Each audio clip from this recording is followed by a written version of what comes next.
Chicago's an epic sports city. It's time to hear straight from the source of it all, and we are so blessed to have with us today an incredible panel who represent all of our great hometown heroes. We have the best that Chicago has to offer. Susan Goodnow, Vice President of Marketing Communications from the Bulls. Scott Hammer, Senior Director of Marketing and Digital at the Chicago Fire.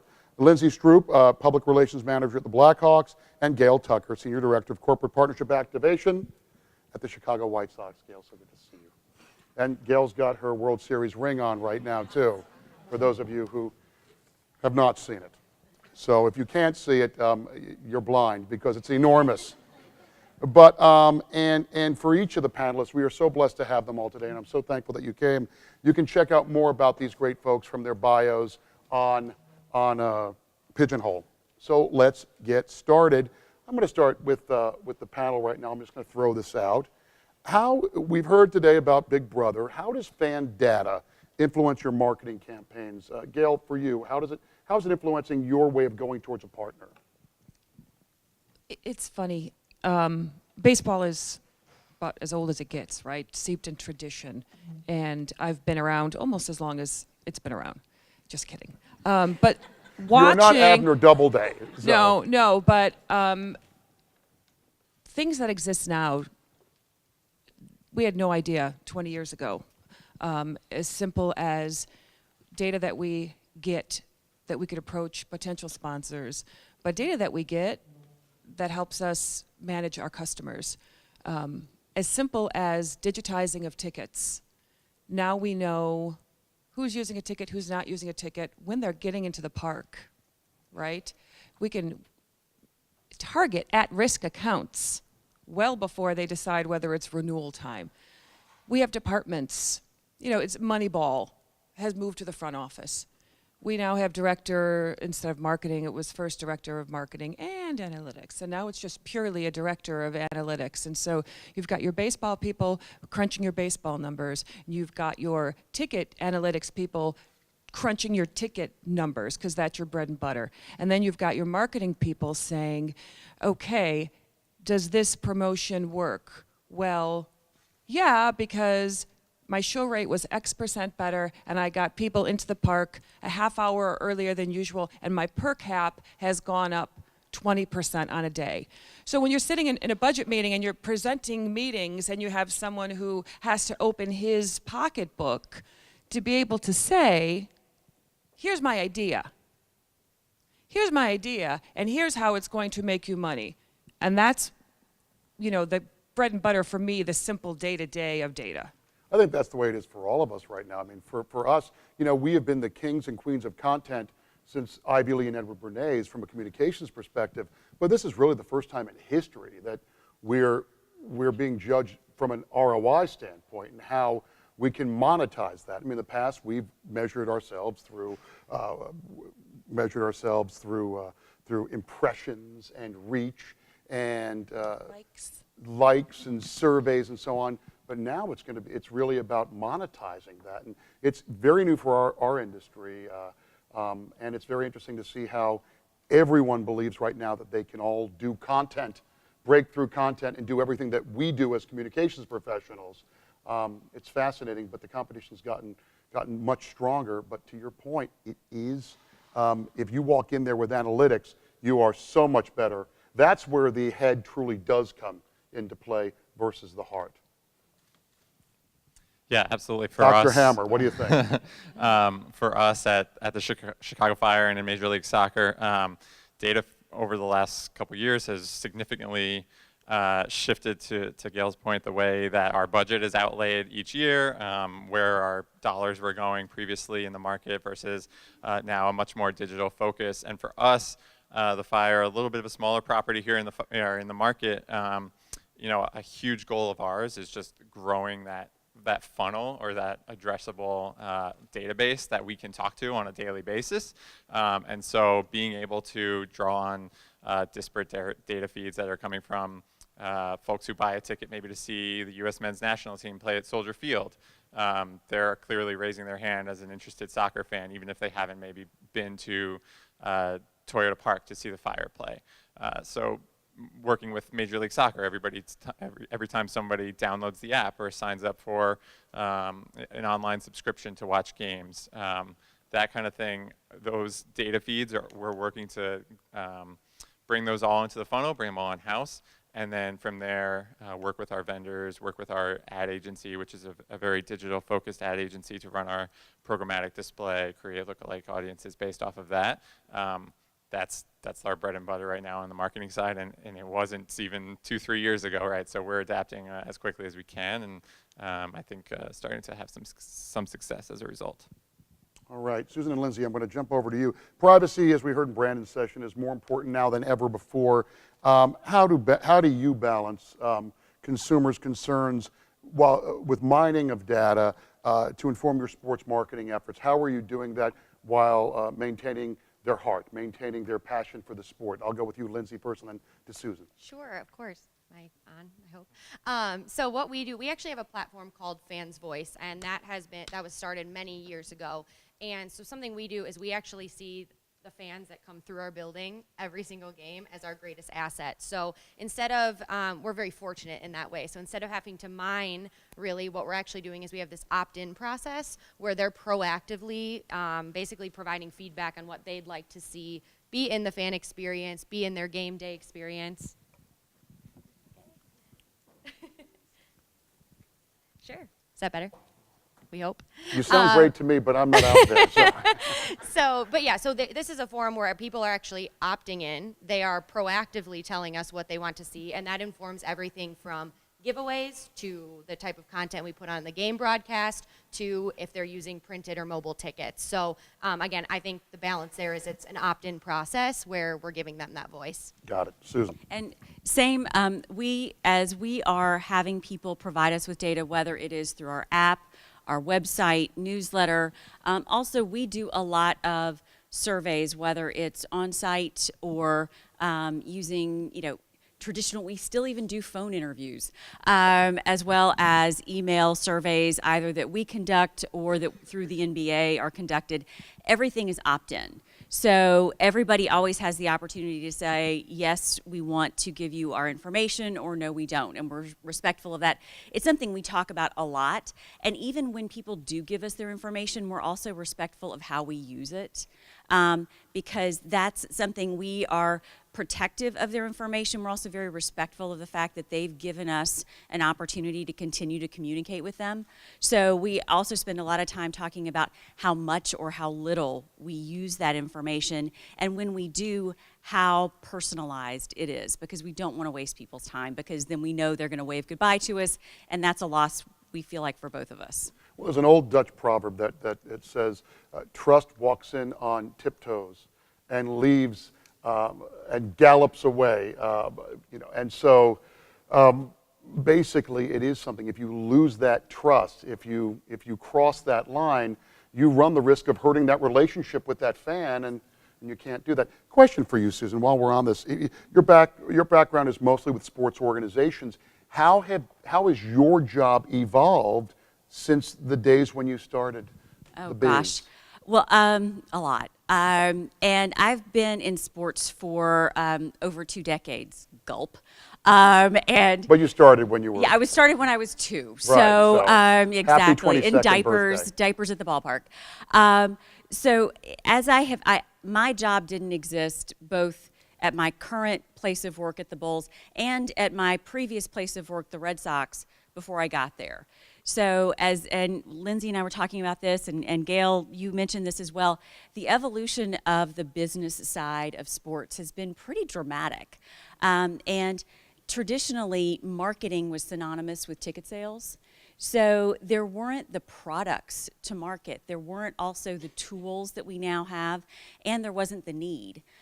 Because the competition for people's hearts, mind, and time, and pocketbook is really so much more than it ever was. So, again, my job didn't exist in the last 2 places. I'm head of marketing communications here for the Bulls, and then also for the Red Sox about 6 years ago. And we have subsequently, since I got there, we have a department of marketing now. We have an analytics department. So there are things that are continuing to grow as we move from what used to be megaphone marketing, where we would put something out and it was a one message for everyone. And we now are doing a whole lot more to make sure that we are trying to know why people want to come and engage with us. And then we try and create a message that addresses that why for them. That's perfect. Gail, in baseball, you have specific restrictions, more specifically online advertising restrictions. As it pertains to data that other sports don't, you have an app that directs, that gives you direct data from people, and ticketing data and MLB data. Tell us a little bit more about that. You mentioned it before. This largely pertains to the sales genre, where Major League Baseball, in the invention of the internet, Major League Baseball thought to themselves, they could be onto something here.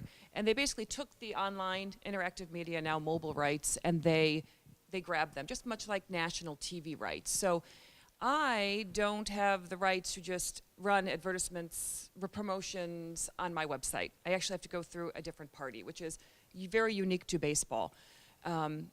It presents some challenges, and there's ways that we go about skirting those challenges. One is really emphasizing our ballpark, which is our app in park, and increasing people to check in every day so that we can capture them.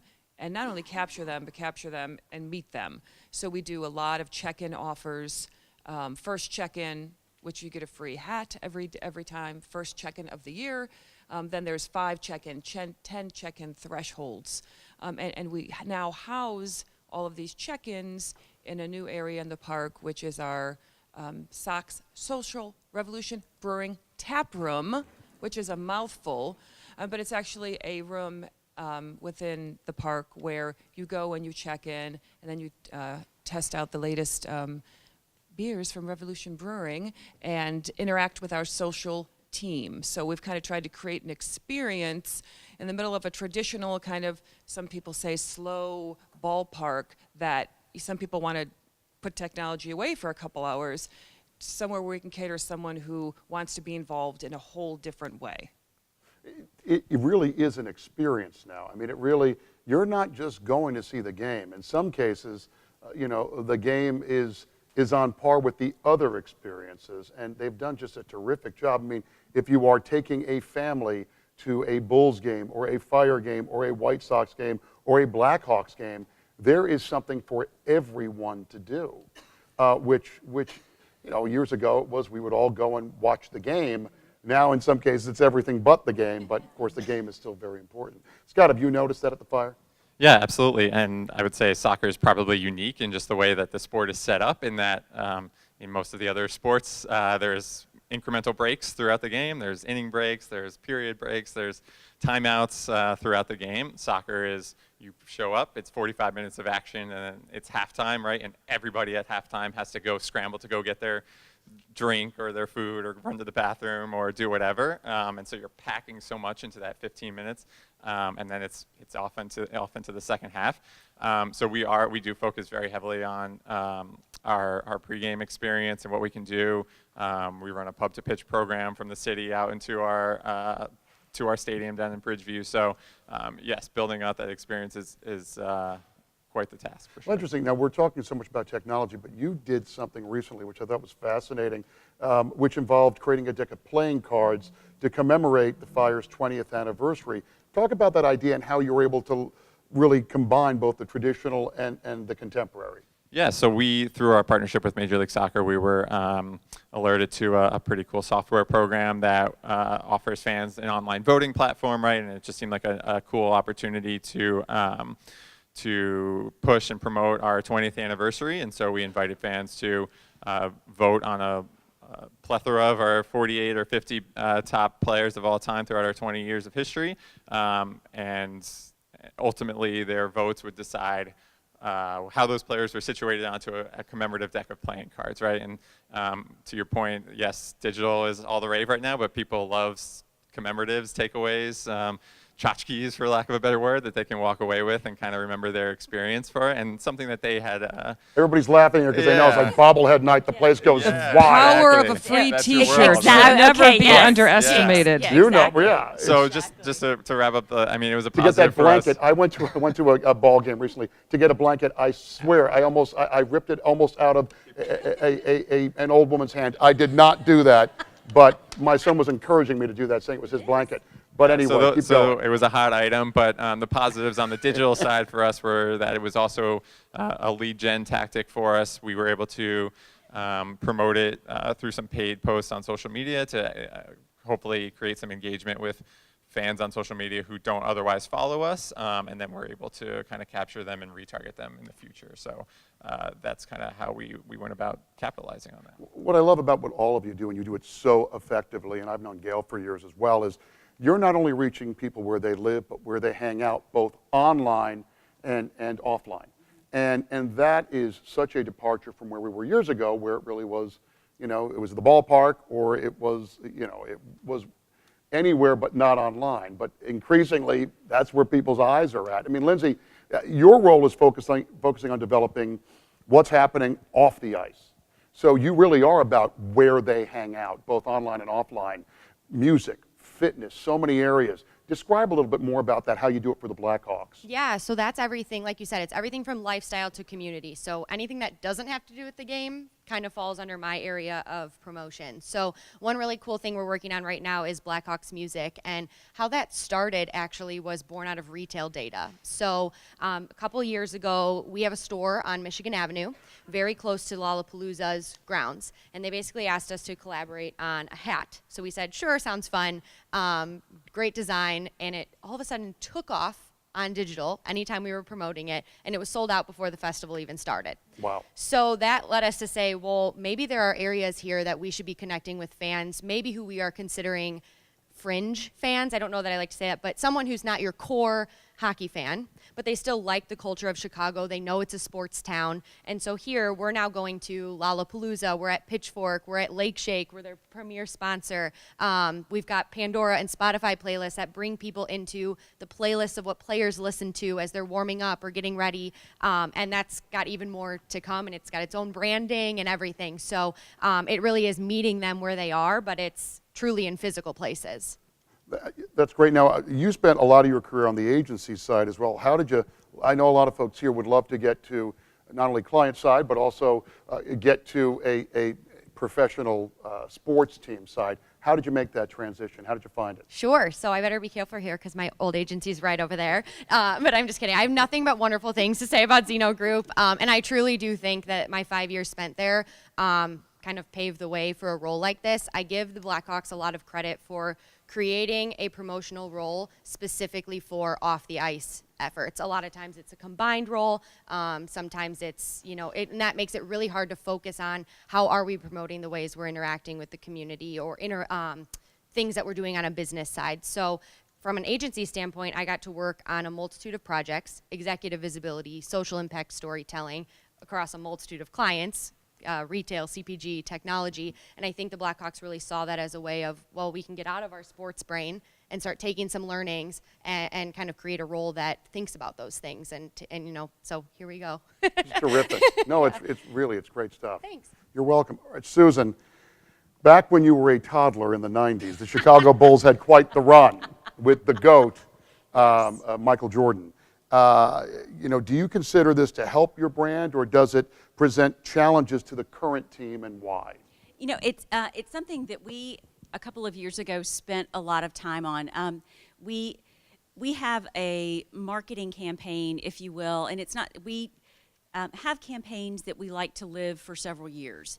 And it's not an advertising campaign to sell tickets, but it's really something that allows us to sort of take a thematic approach across the entire organization. And when we celebrated our 50th season several years ago, and as that wound down, we started to go through the exercise of, well, what's next for us, what's going to be driving us, and that sort of sent us on this 3-year escapade of determining, and we wound up determining our brand purpose, which is to inspire and unite people through legendary experiences. And that was an exercise that took both the basketball and the business side, as well as our fans and others, and it was something that we felt like we had lived for the last 50 years and that we could continue to live no matter if our team was playing well or not playing as well as you'd like, because that's something that we, as everyone throughout the organization, could fulfill. And as we had done research, we knew we needed to find something like that, because we didn't want to be, we want to celebrate and honor our past. It's certainly something that we're incredibly proud of. And, you know, as you travel the world, we know that the Jordan era, Michael and the team really helped expand our brand globally. You know, Nike helped too, but in a big way. But it's something that we are always going to be respectful of, but we also don't want to live in the past, and we don't want our fans to think that we live in the past, because that's, so we build on it, but we aren't stuck in it. And so I think we also, you know, our logo is the only logo that's never changed in the NBA. It is the same logo that it was. So there are places where we are going to be, you know, we are going to be connected to our tradition for a long time through some of those fundamental elements. But then there are things that we do on social now that as long as we sort of are respectful of that brand and we live in a certain, you know, we have a certain, you know, sort of perimeter that we've set for ourselves. But there's a lot of space within that to be really creative, but still be respectful of our tradition. And you're a fan for life, and it's that ongoing relationship we talked about. I think the Sox are a great example of that too, where, you know, and I do believe, you know, having 3 children, teenagers, and my wife, there's no better event for us than to go to one of the respective games that we're talking about here right now. It is so exciting. It is such a great memory, and whether the team wins or loses, it's great if they win, but it's almost irrelevant because we always have a great time. We always take home a great memory, whether we've had a winning season or not. And so, so thank you all for what you guys do there. Again, I'm jumping around a bit, but I want to cover as much as possible.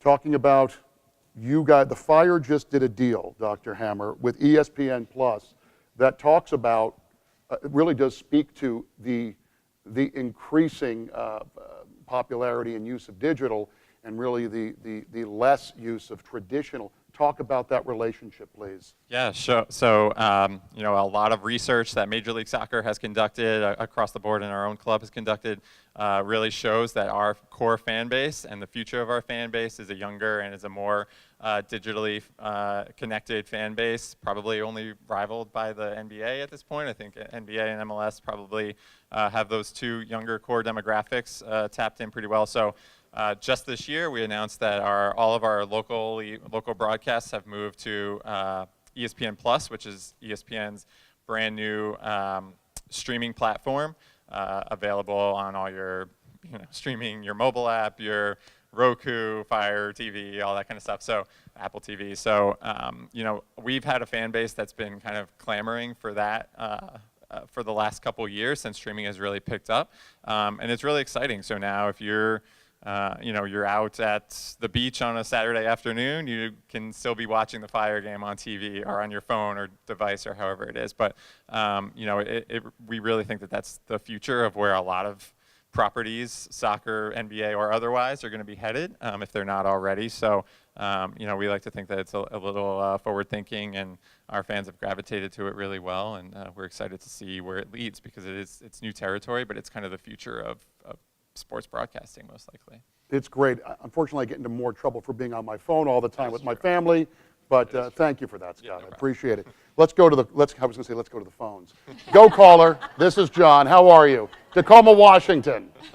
Can you give an example of how you've leveraged a player-specific partnership with a brand to drive your marketing efforts? Did data or personalization play a role in measuring success? Anyone on the panel, please take that. Susan. So we, Express, the clothing store that some of you guys may be familiar with, they wound up developing a partnership with Denzel Valentine.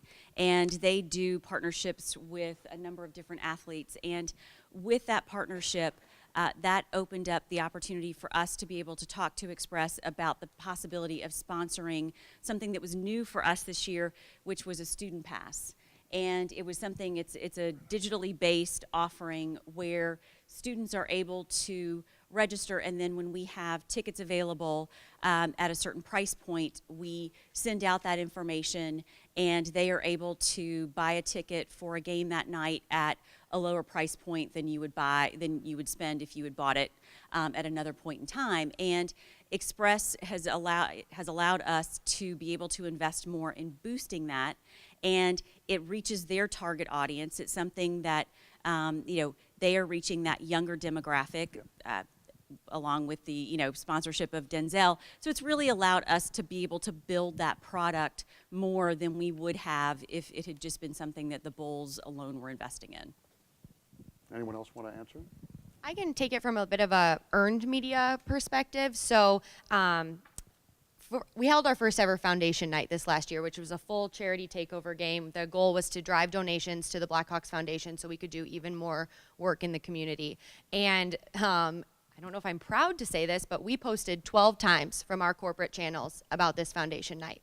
We asked Patrick Kane to post once with 1/3 of the following, and the response was significantly better in generating donations. So I think a lot of people in this room are probably talking about influencers. For us, a lot of times that's our players, that's our best influencer. But sometimes you have to admit that the best carrier for your message is not necessarily your corporate brand. Right. All right, Gail, the discussion of winning fans is different for you as there is another baseball team in Chicago, not represented here today, so therefore we only have one team today. Be here or be the topic of conversation. Exactly. See what happens when you don't accept an invitation to the panel. Gail, how does this make your marketing strategy differ from your fellow panelists? P.S. Go Sox. Oh, God love you, whoever you are out there, anonymous. They're anonymous, but they can make themselves known. We'll applaud you. Right over there, that fellow over there. Stand up right now. You're a Sox fan. Be proud. Be proud. Let's hear it. Thank you. The tie and all. Go. Yeah, as we know, I mean, sports is cyclical, right? We just talked about the GOAT era, and things go up, things go down. We always have had to work a little bit harder on the South Side, a little bit more personal, right? I mean, some teams have the luxury of walking in with a pat sales pitch and, hey, this is our X amount and and it'll be $1 million, please. And that's a philosophy, right? Some people want to sell less at a higher price point, and that's the way they want to go about it. We have to be personal. We have to do our homework before we approach someone. We can go in there with ideas based on all the work that we have done, but it's very much a collaborative effort to figure out, who you are and how I fit into your plans, right? And that might be at this price point, that might be at this price point, but if there's something there, we'll get it done. What we do a great job in after that is, if it's at this price point or if it's this size relationship, we do a good job of renewing and renewing bigger, renewing better, and people remaining loyal to us. And that's about personalization. That's about getting to know your people. Some of the best interactions, and this is a new phenomena, is when you actually have the client calling the sports properties to them and saying, hey, NFL, hey, this is who we are. This is the challenge that we are facing right now. Okay, people, what's worked in other properties, in other leagues? And we're not too proud to take those ideas, retrofit them. Those are the best ideas. To personalize them to your market, to your team. And then you've got a win-win. That's how we've kind of said, no deal is too small, no problem too small. If we can make a connection, that's what we do. Fantastic. Great point to end on. Let's hear it again for Gail, Lindsay, Scott, and Susan. Thank you so much for doing this, kiddo. Well, we'll talk after. Good to see you. You too. Thanks for doing this. Great, yeah. Thanks, Hammer. Yeah, of course. Thank you. Take care, Lynn. Bye. All right. How about that? My goodness. I want to take off the rest of the day and go to a game right now. Any of you guys playing this afternoon? Oh, darn it, it's too late. We have a board dinner. All right.